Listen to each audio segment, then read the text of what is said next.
Muy buenos días, bienvenidos al canal de Electrónica Digital. Mi nombre es Enrique López y el día de hoy vamos a ver el tema de osciladores de onda cuadrada. El día de hoy vamos a ver la construcción de al menos tres osciladores con muy pocos componentes externos y te voy a hablar de un oscilador que a mi parecer pues tiene características muy sobresalientes y que es compatible con microcontrolador. Vamos a comenzar viendo un oscilador muy sencillo que consta de un inversor con entrada de histéresis. Es el 74HC14. Este circuito integrado funciona como un inversor normal, excepto porque para cambiar de estado lógico necesita de dos niveles de umbral de disparo distintos. Uno llamado umbral de disparo bajo y otro llamado umbral de disparo alto. Los niveles que marca las hojas de especificación de este circuito dicen que el umbral de disparo bajo está en 0.6 volts y que el umbral de disparo alto está aproximadamente en 3 volts. ¿Cómo funciona el circuito? Tenemos un circuito RC y la salida del inversor 74HC14 lo tenemos conectado a la resistencia 1. En un principio, cuando conectamos el sistema, el capacitor se encuentra descargado, por lo tanto está entrando un cero lógico al inversor 74HC14 y está por debajo de los 0.6 volts. Por lo tanto, a la salida tenemos un 1 lógico que son, pues vamos a pensar que está alimentado a 5 volts, serían los 5 volts. Comienza un proceso de carga del capacitor a través de R1. El capacitor se empieza a cargar y cuando el voltaje del capacitor es superior al voltaje de disparo alto, vamos a pensar 3 volts,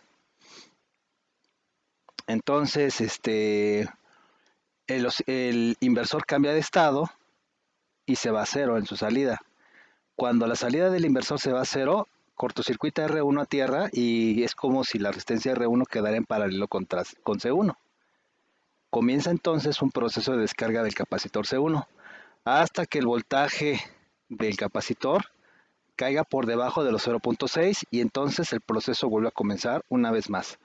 De tal suerte que tenemos que el capacitor se va a estar cargando y descargando entre los voltajes de umbral o de disparo más bajo y más alto.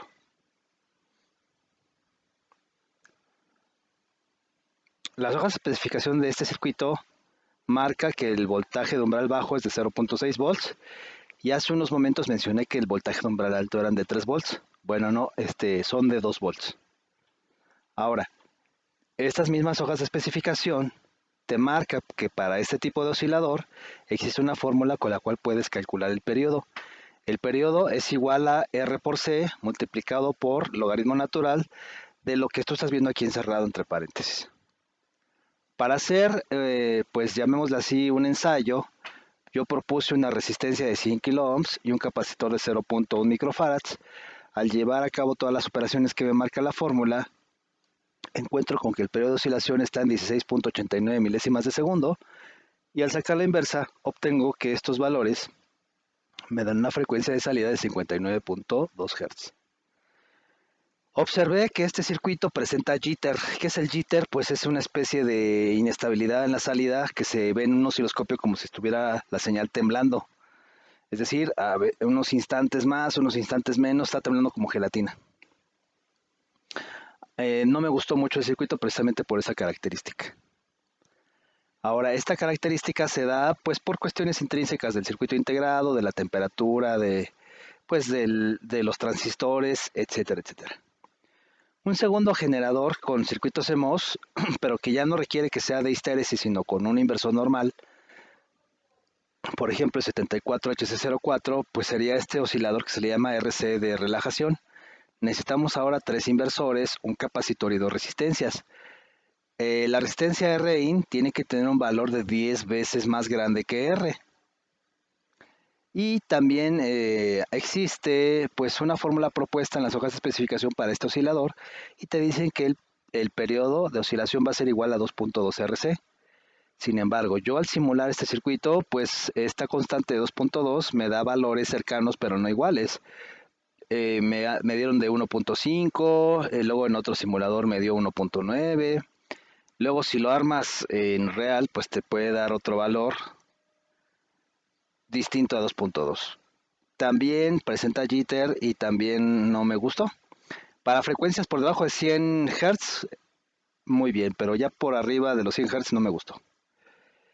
El oscilador al cual pues yo le apuesto, a mí me gustó mucho, es este oscilador CMOS que estás viendo en pantalla. Tenemos la necesidad de dos inversores 74HC04 alimentado al circuito integrado a 5 volts, dos resistencias, un cristal de cuarzo y pues dos capacitores. Aquí está el circuito, el cristal de cuarzo, lo seleccionas, lo puedes poner pues desde cristales que son muy bajos de 32.768 y yo lo probé bastante con bastantes buenos resultados hasta 4 MHz. Oscila más alto, sí, pero ya la salida ya no es cuadrada como lo estás viendo aquí, sino ya sería una especie de, pues, salida de carga y descarga a un capacitor. Quizás influenciado por la capacitancia de las puntas del osciloscopio. Pero yo aquí hice la prueba con un cristal de cuarzo de 32.768 Hz y quiero que veas, pues, en un osciloscopio, esta es una imagen real, pues que sale muy bien y muy limpia la señal y requiere de pocos componentes. Aquí lo que más me agrada es que la frecuencia de salida corresponde perfectamente a la frecuencia del cristal de cuarzo. Así que si tú quieres un oscilador de otro valor, pues nada más cambias el cristal de cuarzo. Aquí en esta imagen de abajo, pues te quiero mostrar la sencillez del armado con un inversor 7404 conectado a 5 volts. Pues pones tu cristal de cuarzo, en este caso el de 32.767 o 68 Hz, las dos resistencias. Yo utilicé para el capacitor grande, el de 40 picofarads, utilicé dos de 22 en paralelo, uno de 22, o sea, usé tres capacitores de 22 picofarad y pues funcionó perfectamente bien. Esta punta verde va al osciloscopio y la salida es la que estás viendo. 32 punto, debería ser 767, pero pues obviamente hay una pequeña variante y la amplitud de salida son 5 volts y la señal es perfectamente cuadrada. Así que este circuito sí tiene estabilidad, es lo mejor que hay con cristal de cuarzo. Buscando e investigando otro tipo de circuitos, osciladores modernos, me encontré con uno que fabrica la empresa Linear Technology, cuya matrícula es LTC 6903. Este circuito integrado me gustó porque tiene pues 8 terminales, un factor de forma de 8 terminales únicamente, de superficie por cierto, y puede generar frecuencias de salida que van desde 1 kHz hasta 68 MHz. 68 MHz es una frecuencia muy alta comparado con lo que yo pude probar en mi oscilador anterior de 4 MHz. Aquí lo que más me sorprende es que no requiere de un cristal de cuarzo, no requiere de resistencias, no requiere de capacitores, requiere alimentarse y la alimentación pues trabaja en un amplio espectro, dice aquí de 2.7 a 5.5 volts. ¿Qué quiere decir esto? Que puede ser compatible perfectamente bien con microcontroladores tanto de 3 como de 5 volts. Me dice aquí que pues la corriente de suministro pues, típicamente está alrededor de los 2 mA, 1.7 dice aquí. Me dice que tiene un jitter menor a 0.4% de la frecuencia de oscilación y que es muy fácil de usar. Aquí te doy, pues te comento, tiene 8 líneas. Básicamente el formato de comunicaciones de este circuito es un formato de comunicación a través de un puerto serie llamado SPI. Interfaz periférica serie quiere decir esto, y básicamente tenemos una línea de datos serial de entrada para el circuito junto con una línea de reloj. Cada vez que presentes un dato o un bit 0 o un bit 1 en la línea de datos, de entrada de datos, tienes que mandar un pulsito de reloj para que ese dato pues sea ingresado al circuito integrado. Tenemos una línea de dice aquí C negada, debe estar a tierra para que este chip sea seleccionado como tipo selección de chip. Tenemos una línea de habilitación de salida, que es la 7, y tenemos dos líneas de reloj, tanto la 6, que es la reloj normal, como la 5, que es reloj negado. El circuito, al ser programable, pues lo que necesita son los parámetros de frecuencia de salida, y también dentro de esos parámetros le puedes decir que si quieres habilitar solamente uno de los dos relojes, ambos o ninguno.